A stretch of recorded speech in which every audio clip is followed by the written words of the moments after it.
Reproductive health and casualty are the critical areas in this place. Maternity to dot, we are having a minimum of 50 mothers a day.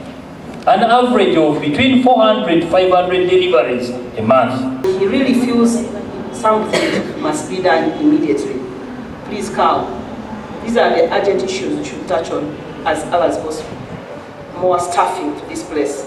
Otherwise, the people of Entebbe, the moment they land and this place is open, nobody will ever talk about not going there because the staffs are few. No, they will float in as more as they could, as they can, so that they feel what is inside.